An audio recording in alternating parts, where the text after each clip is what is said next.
उधर विरमगाम से बीजेपी के टिकट पर जीत दर्ज करने वाले हार्दिक पटेल ने जी मीडिया से बात की है। ये जानते हैं क्या कुछ कहा उन्होंने, अपनी जीत को लेकर क्या कुछ कहा। इस वक्त हमारे साथ बीजेपी के युवा चेहरे हार्दिक पटेल हैं, जिन्होंने बड़ी जीत दर्ज की है।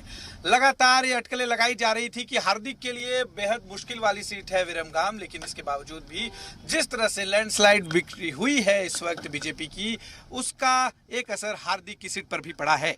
हार्दिक, ये बताइए कि कितना टफ था ये चुनाव और जिस तरह की लैंडस्लाइड विक्ट्री हुई है, क्या कहना चाहेंगे? देखिए, ये चुनाव मैंने पहले भी कहा था कि सलामती और शांति के नाम पर चुनाव लड़ा जा रहा है। इस चुनाव का मुख्य उद्देश्य विरमगाम विधानसभा को और गुजरात को एक नए मुकाम पर पहुंचाने के लिए था। इसीलिए गुजरात की जनता ने भारतीय जनता पार्टी को बम्पर जीत दी है और विरमगाम सीट पर भी भारतीय जनता पार्टी के उम्मीदवार के रूप में मुझे बम्पर जीत मिली है। क्या तैयारी है अभी अगली? बस काम करना है, जिम्मेवारी मिली है तो इसको जश्न नहीं मना सकते। मैंने पहले भी कहा कि मैं अपना विजय सर्कस नहीं निकालूंगा। क्यों नहीं निकालूंगा? क्योंकि पब्लिक को दिक्कत नहीं होनी चाहिए। तो मेरी जिम्मेवारी है कि अब शुरुआत कर दी जाए कामों की, तो मैंने शुरुआत कर दी विजय सर्कस नहीं निकालने से। क्या विरमगाम से हार्दिक पटेल जो है विधान भवन में मंत्री के तौर पर देखे जाएंगे, ऐसा आपको उम्मीद है कुछ?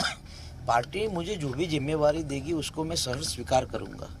मैंने टिकट नहीं मांगा था, पार्टी ने कहा तुम्हें विरमगाम से चुनाव लड़ना है, मैंने लड़ा, रिजल्ट पार्टी को हमने दिया। पार्टी जो भी जिम्मेवारी देगी उसको 100% मैं सफलता के रूप में काम करूंगा और निश्चित रूप से पार्टी मुझसे खुश भी होगी।